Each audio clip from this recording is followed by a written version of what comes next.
profesor titulado de Filosofía y Estética de la Pontificia Universidad Católica, dentro de algunos de los otros pergaminos que tiene don Gastón Sublet. Muchas gracias, don Gastón, por estar junto a nosotros. Gracias por invitarme. Don Gastón, solo a modo de introducción, antes de meternos de lleno a la conversación que nos convoca, ¿cuánto tiempo usted dando clases? ¿Cuánto tiempo como profesor? 47 años. Usted tiene actualmente 92. Voy a completar medio siglo. 47 ni años. más ni menos. Qué paciencia. Y todavía hago clases. ¿Qué significa para usted la docencia?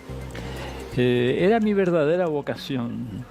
Yo estudié Derecho, intenté ser arquitecto, no me resultó ninguna de las dos cosas.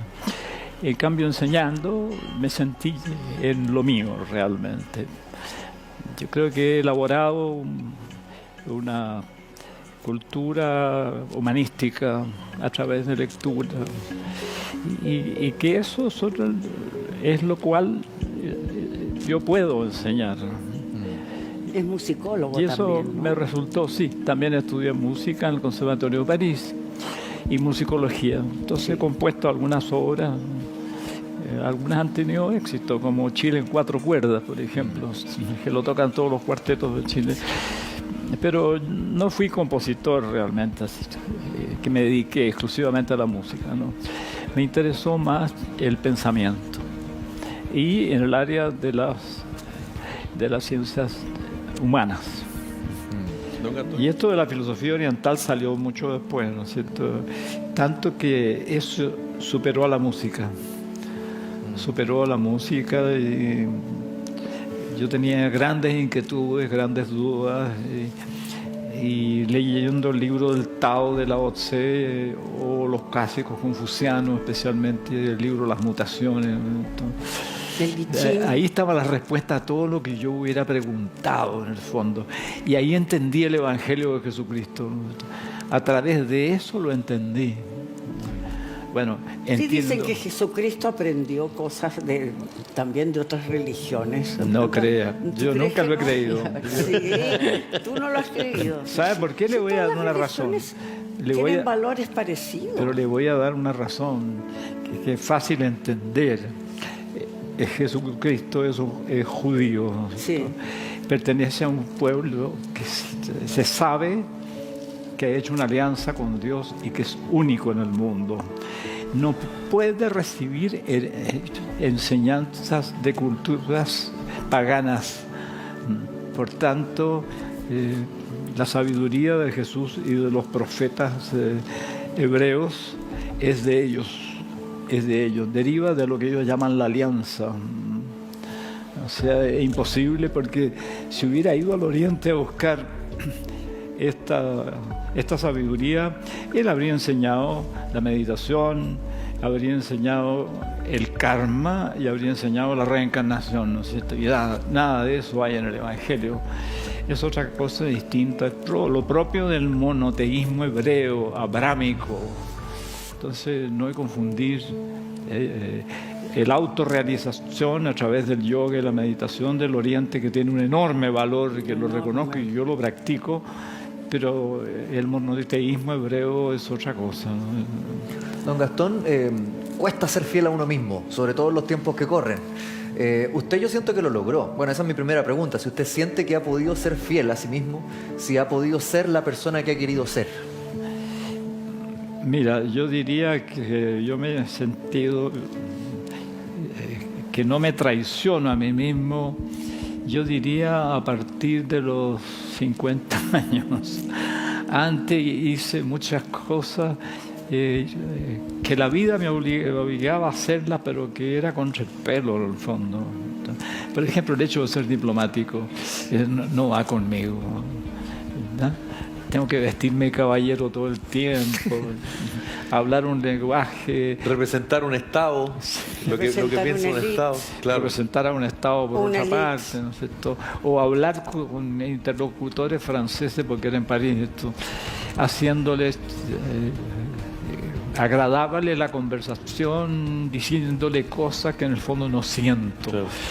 Entonces ahí entendí yo que yo era un pituco de mierda que nunca entendería a mi pueblo, ¿no es cierto? Ahí lo entendí. Ahí lucraba. Ahí lucraba. ¿Tiene hijos de qué edad? ¿Tiene hijos de qué edad? ¿Qué es lo que queda de ¿Qué eso? edad tienen sus hijos? Mi hija mayor, no sé si le gustará que yo lo diga. Pero más o menos. Son mayores. Tiene 64 años mi hija. ¿Qué? Bueno, porque Sí. obviamente. Mi hijo que está al medio debe tener 62. Y mi hija menor, Isabel, que es psicóloga, tiene 60, acaba de cumplirlo. Hizo una tremenda fiesta en Limache, mi casa, con 60 invitados. ¿Y usted se siente realizado como papá? ¿Cree que ¿Perdón? fue buen papá? ¿Cómo? ¿Fue buen padre? ¿Usted? Si soy buen padre ¿Sí? o ¿Cree no, que fue buen padre? no sé, pregúntenle a ellos. Pregúntenle a ellos que en un tiempo ellos se sintieron juzgados de una manera muy severa por mí. Y que eso los marcó, pero que después yo rectifiqué. ¿Y por qué? ¿Muy estricto en los estudios? O... No sé, de puro beato. Fui muy estricto con ellos en un periodo, y eso los confundió en el fondo. Pero que después yo me rectifiqué, digamos. Me separé de mi señor un tiempo y después nos juntamos de nuevo para casarlos a ellos, esperar a los nietos, y compramos esta propiedad en el campo para que los niños tuvieran un pequeño paraíso, modesto, claro, pues no era un fundo, nada, una quinta nomás. Eso fue. Yo creo que esos últimos 30 años de nuestro matrimonio fue un modelo realmente, porque nos reconciliamos, lo cual es muy raro. Una pareja que se separa y después se vuelven a encontrar para fundar el clan sobre bases más sólidas, ¿no? Y fue una época muy feliz. O sea, cuando ella se fue, para mí fue un vacío tremendo. ¿Hace Porque- cuánto tiempo? ¿Hace 3 años más o menos? No, ella murió hace 2 meses, mi hijita. 2 meses. 2 meses. hace muy Uy. poco. Me dejó un vacío tremendo. Enorme. Y yo no me esperaba un vacío tan grande. Porque la persona con que uno vive durante mucho tiempo tiene 2 presencias. Una presencia inmediata, que es la que habla, hay que decir, pero una presencia difusa en la cual uno está inmerso y no se da cuenta. Solo se da cuenta cuando esa persona se va. Se va para no volver. Entonces crea un tremendo vacío, ¿no? Que uno siente que no lo puede llenar con nada nomás. Hay que dejar pasar ese momento doloroso y asumir que uno sigue la vida solo ahora, ¿no? ¿Cuál es su relación con la muerte, don Gastón, a raíz de sus estudios y de sus ¿Perdón? pensamientos? ¿Cuál es su relación con la muerte de sus cercanos y con su propia muerte también? Con la muerte. ¿Mm? Bueno, yo trato de convencerme a mí mismo que es el cierre natural de la vida. Por tanto, que mi esposa se haya ido a los 88 años en el sueño, que es lo que ella quería, ¿no Ay, es qué cierto? lindo. Es perfectamente normal. O sea, si yo pienso que es anormal, me voy a amargar. Pero se fue, como me decían las personas mayores que me visitaron, es una bendición del cielo que se vaya en el sueño, que no amanezca, pero es de 88 años. Si se va a los 40, se habría sido una tragedia, ¿no es cierto? Pero se fue a los 88, está bien. ¿Usted le tiene miedo a la muerte? Convencerme que eso es natural y que yo quede solo también es natural. ¿No le tiene miedo a la muerte? ¿Perdón? ¿Miedo a la muerte? Mira, yo digo en este momento que no, pero si un médico me dice, ¿sabe qué más, señor? Se va a morir en 2 horas más. No sé si me daría miedo. No, yo tengo una gran confianza, ¿no? Porque yo soy un hombre de fe. Tengo una gran confianza en que yo me encontraré con Dios. Y creo, por decir, que he pagado todas mis deudas, ¿no? Por lo menos uno nunca se conoce totalmente a sí mismo. Sí. A lo mejor hay muchas deudas que tengo con él que no las he pagado, ¿no? ¿Cree que hay otra vida después de la muerte? si ¿Perdón? hay otra vida después de la muerte? Pero ¿Usted es por cristiano? supuesto, mijita. Por supuesto Que la hay Gaby otra no. vida. Y ve a la Gaby. Según la tradición Soy bíblica, agnóstica, no sé lo que hay. Según la tengo tradición una mente bíblica, capaz de el entender muerto- ni encontrarme con alguien. el muerto duerme hasta la resurrección. Entonces, nuestra esperanza cristiana es que hemos sido redimidos por Jesucristo.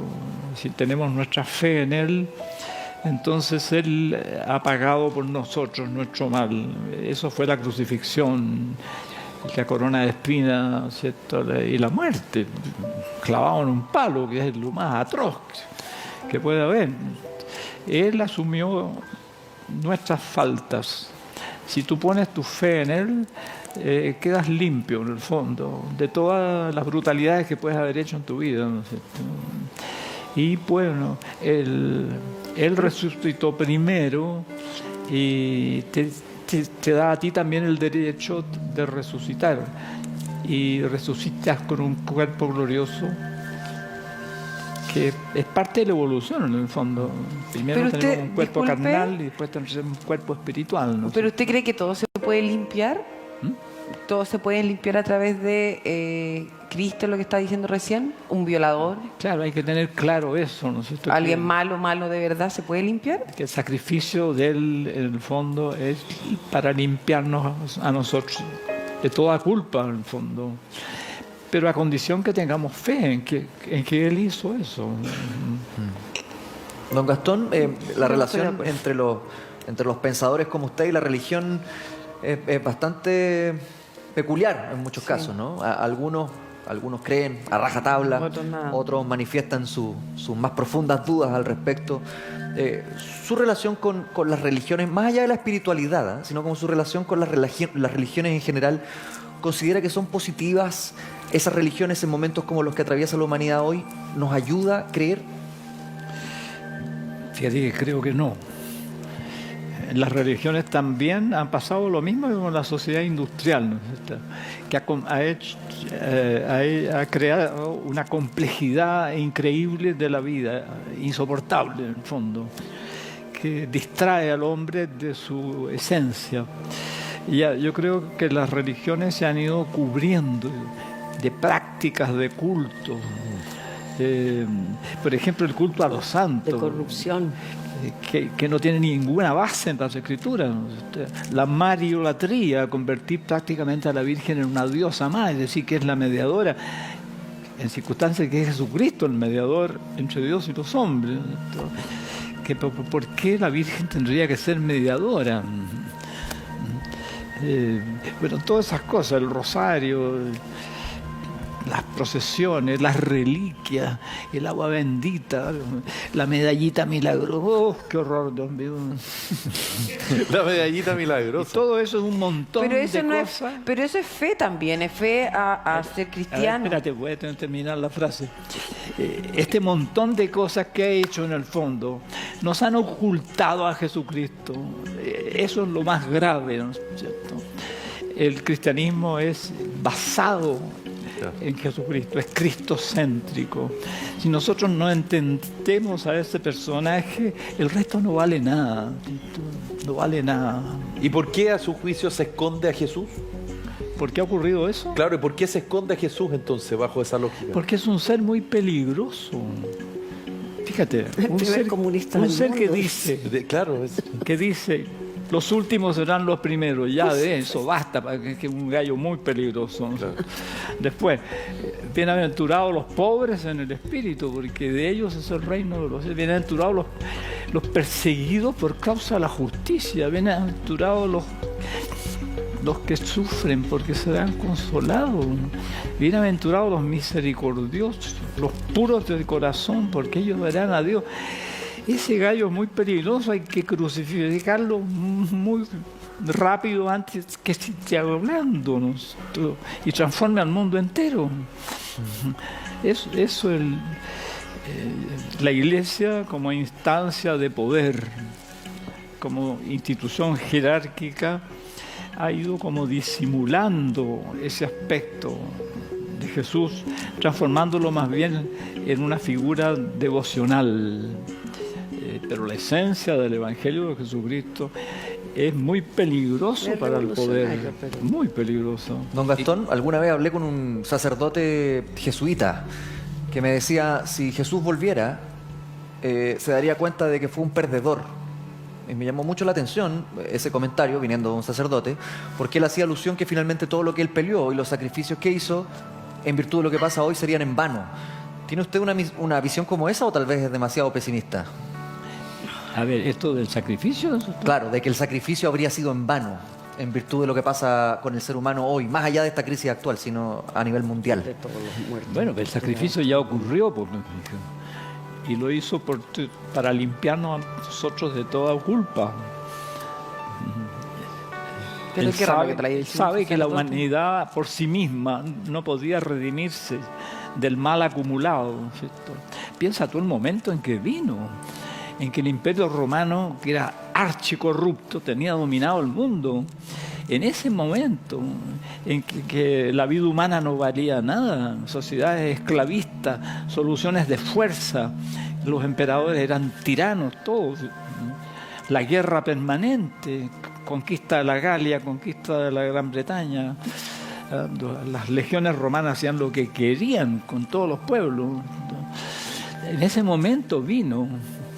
Él sabía que esa humanidad no podía redimirse a sí misma, no podía lavarse de todo el mal acumulado, lo que los hindúes llaman karma, ese un mal karma del cual no podíamos. Entonces la única solución es que el Hijo de Dios asuma como propias todas nuestras faltas. Entonces, eso no es pesimismo, eso ya ocurrió. Al revés, eso es optimismo. Estamos libres a condición que creamos realmente que Él es nuestro Salvador, que ese es el sacrificio que Él ha hecho por nosotros, ¿no es cierto? ¿Cree en la reencarnación? ¿Perdón? ¿Cree en la reencarnación? Mira, yo creo que la reencarnación es un concepto que está íntimamente ligado al de autorrealización. ¿Por qué? Porque si yo pienso que a través de la meditación y de las austeridades yo alcanzo el nirvana, o sea, superar completamente la vida psíquica del hombre y solamente estar situado en el ser, en el espíritu. Si yo creo eso, una vida no me basta. Necesito varias vidas. Entonces, si uno pregunta, ¿cree usted en la reencarnación? Hay que explicar previamente que la reencarnación está ligada estrechamente al concepto de autorrealización a través del yoga de meditación, ¿no? Ya, pero en la Biblia no existe la autorrealización, por tanto existe la resurrección. Ahora, yo creo que la reencarnación es válida para quienes creen en la autorrealización. O sea, yo creo que cuando los grandes maestros de la India hablan del karma y la reencarnación, no están mintiendo. Eso es válido para ellos. Pero la tradición monoteísta no está situada en ese ámbito. No está situada en ese ámbito e incluso aconseja no meterse en ese ámbito. O si te metes, considera que la meditación es nada más que para ti una terapia.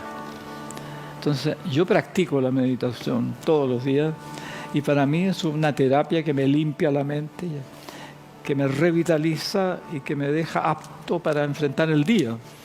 Pero nada más, pero no creo que me voy a salvar por la meditación.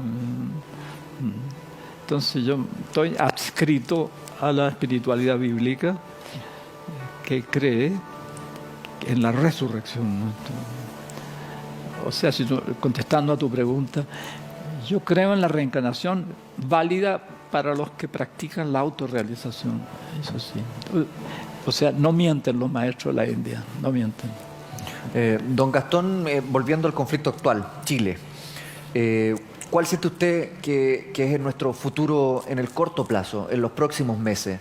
Había quienes postulaban que esto podía ser un problema de semanas nada más, pero todo parece indicar que es una transición mucho más larga. ¿Qué siente usted que va a pasar?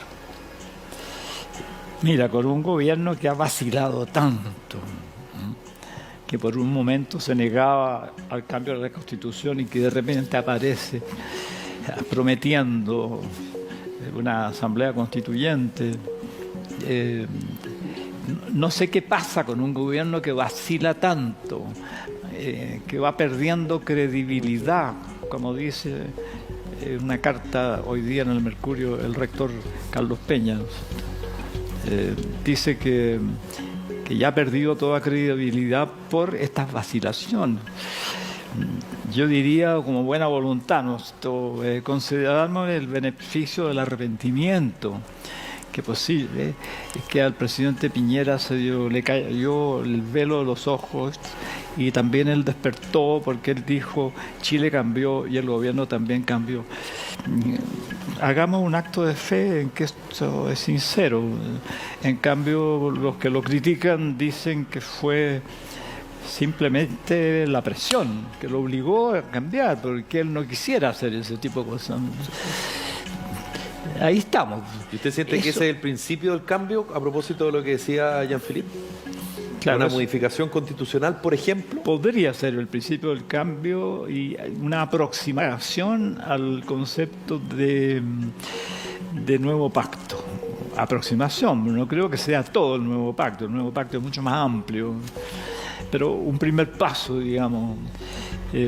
Eso puede durar mucho tiempo. Podemos estar en discusiones más allá del mediado del próximo año. Ahora mi pregunta y mi duda, ¿no es cierto?, si la violencia va a continuar eso. Porque se ve una violencia por etapas. Primero los supermercados, ¿no es cierto? O sea, toda metro. La cademia alimentaria de todo el país, después el metro, o primero el metro. Metro, después los supermercados. Primero las vías de comunicación. Después quemar universidades, ¿no es cierto? Intentaron quemar la Casa Central, ¿no es cierto? La pobre Universidad Pedro Valdivia. Y después vayan, por ejemplo, ¿cómo se llaman los servicios de registro civil, por ejemplo? Y quemando ese tipo de oficinas. La alcaldía. Claro, y pueden entrar en las iglesias. Por ejemplo, la Catedral de Valparaíso, la parroquia de la Asunción aquí, ¿no? Y si pudieran entrar en la Catedral Metropolitana, yo creo que lo harían, ¿no? Yo creo que lo harían. Está bien defendida, ¿no? Entonces yo veo un plan por etapas. Entonces eso es lo que temo y no podría vaticinar nada. Si hay una organización en esto y no es solo una improvisación, porque se ven las etapas, esto es posible que continúe todavía. Eso es lo que yo temo. Ojalá que no. Sí. La violencia, lo otro que cambia. Hay que recordar, fíjate, que Carlos Marx mismo dijo que ese tipo de gente es reaccionaria. ¿En qué sentido? Atornillan al revés, dice. Porque hay un movimiento legítimo de protesta social que ellos, con este tipo de acción, lo desacreditan, lo desprestigian. Es verdad. Entonces habría que apelar a la conciencia de ellos. Están destruyendo lo realmente legítimo y posible en el cambio, con estas destrucciones que estén haciendo. Otros me dicen, mira, oye, si no hubiera quedado la grande, no pasa nada. habría No hubiera pasado ninguna nada. reacción positiva. Hay cosas que a veces no se pueden evitar, ¿no es cierto? La rabia acumulada es tan grande. Yo también tengo rabia, pero no voy a quemar nada, ¿cierto? No voy a destruir nada. ¿cierto? Por lo menos en un programa de televisión voy a decir lo que pienso. Sí, claro. Don Gastón. Y por lo menos se agradece. Y por lo mismo se agradece su presencia, su visita a nuestro programa, que haya aceptado esta invitación, que nos haya entregado sus conocimientos, sus reflexiones, su visión también sobre lo que pasa en Chile y en el mundo. Se lo agradecemos mucho, realmente, que haya estado acá, don Gastón.